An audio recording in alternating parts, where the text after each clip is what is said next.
नमस्कार दोस्तों। जिंदगी की सबसे बड़ी ताकत रिश्तों का प्यार होता है। जिस बेटे को माँ बाप ने बरसों पहले खो दिया था, वही बेटा आज ढाल बनकर लौट आया। आइए सुनते हैं अर्जुन की यह दिल छू लेने वाली कहानी। गांव के किनारे एक टूटी फूटी झोपड़ी थी। मिट्टी और फूस से बनी हुई उस झोपड़ी की छत जगह जगह से टपकती थी।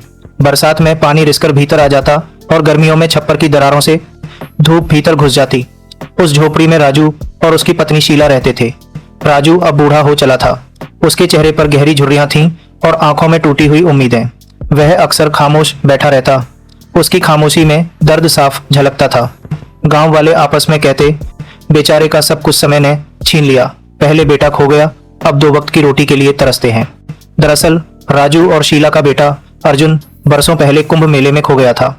मेले की भीड़ में पल भर का बिछड़ना उनकी जिंदगी का सबसे बड़ा दुख बन गया। राजू और शीला ने हर जगह अर्जुन को ढूंढा।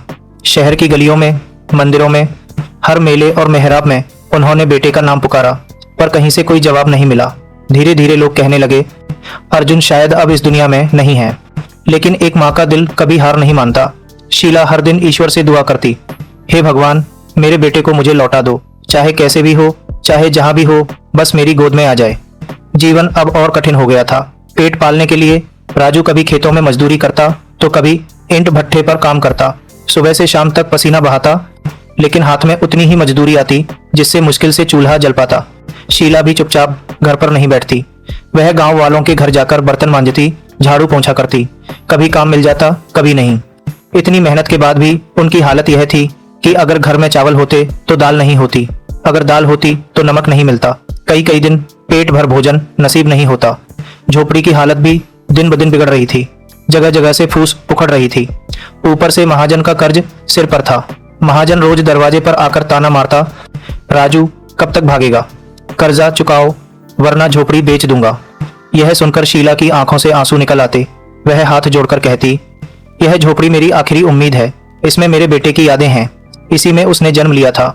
दीवारों पर उसके छोटे छोटे हाथों के निशान हैं। कोने में उसके खिलौने रखे हैं। अगर यह भी बिक गई तो मेरे जीने का सहारा छिन जाएगा। राजू भी भीतर से टूट चुका था। रात को वह अक्सर शीला से कहता, लगता है अब यह झोपड़ी भी हाथ से निकल जाएगी। हमने जिंदगी भर मेहनत की, लेकिन हमारे हिस्से में सिर्फ दुख ही आया। शीला रोते हुए भगवान से प्रार्थना करती, हे ईश्वर, हमारी जिंदगी में दुहक ही दुहक भरे हैं, अब और इम्तिहान मत लो। इसी बीच एक दिन गांव में अचानक एक बड़ी गाड़ी आकर रुकी। गांव वालों ने ऐसा नजारा पहले कभी नहीं देखा था। चारों ओर हलचल मच गई। बच्चे दौड़ दौड़कर गाड़ी को देखने लगे। बुजुर्ग आपस में कानाफूसी करने लगे। इतनी बड़ी गाड़ी गांव में किसकी हो सकती है? जरूर कोई बड़ा आदमी आया है। गाड़ी से उतरा एक नौजवान, लंबा चौड़ा, तेजस्वी, आत्मविश्वास से भरा हुआ। उसकी चाल में शान थी और आंखों में एक अलग ही चमक।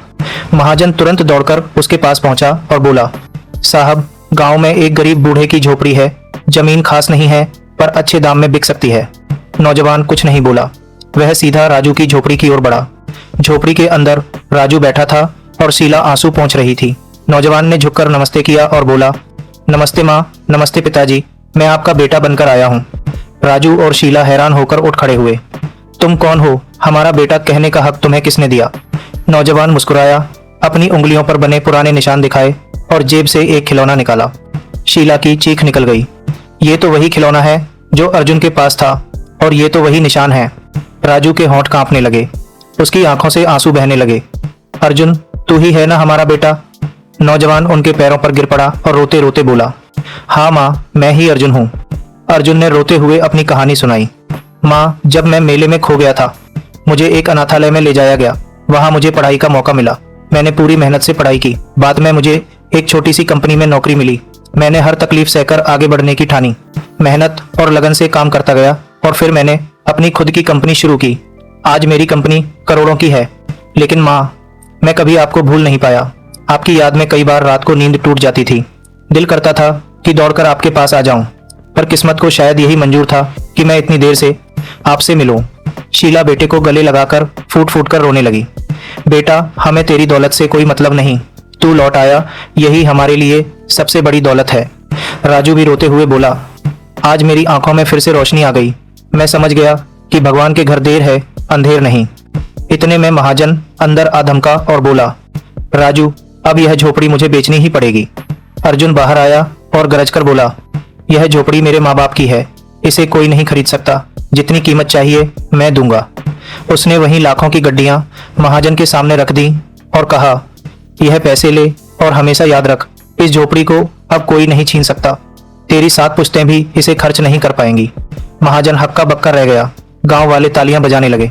सब कहने लगे, जिस बेटे को मेले में खोया समझा था वो आज माँ बाप की ढाल बनकर लौट आया है। अर्जुन ने माँ बाप से कहा, माँ अब आप मेरे साथ शहर चलो, वहां आपके लिए बड़ा घर है। पर शीला ने बेटे का हाथ पकड़कर कहा, नहीं बेटा, यह झोपड़ी मेरी यादों का घर है, यहीं तेरा बचपन बीता है, यहीं तेरी किलकारियां गूंजी थीं, मैं इसे छोड़कर नहीं जा सकती, तू साथ है, बस यही काफी है। अर्जुन ने सिर झुकाकर कहा, ठीक है माँ, अगर आप यहाँ रहना चाहती हो तो यह झोपड़ी अब महल बन जाएगी, मैं इसे ऐसा बनवाऊंगा कि आपको किसी चीज की कमी ना हो। इसके बाद अर्जुन ने गांव में स्कूल और अस्पताल बनाने की घोषणा की। उसने कहा, अब इस गांव का कोई बच्चा पढ़ाई से वंचित नहीं रहेगा और कोई बीमार इलाज के बिना नहीं मरेगा। गांव वाले खुशी से झूम उठे। राजू और शीला की आंखों से गर्व के आंसू बहने लगे। राजू और शीला की असफल जिंदगी अब सफल हो चुकी थी। उनका खोया हुआ बेटा लौट आया था। अब उनके पास धन दौलत की नहीं बल्कि जीने का सहारा था। गरीबी इंसान का सपना नहीं छीन सकती। अगर दिल में हिम्मत और लगन हो तो इंसान खोए हुए रिश्तों और सपनों को भी वापस पा सकता है। गांव वाले अर्जुन को देखकर प्रेरणा लेने लगे। अब वह सिर्फ माँ बाप का बेटा नहीं रहा बल्कि पूरे गांव का सहारा बन गया। यह कहानी आपको कैसी लगी कमेंट में जरूर बताएं। और ऐसे ही हौसला बढ़ाने वाली मोटिवेशनल कहानियां सुनने के लिए हमारा channel motivational story by SK अभी सब्सक्राइब करें और अपने दोस्तों के साथ शेयर करें।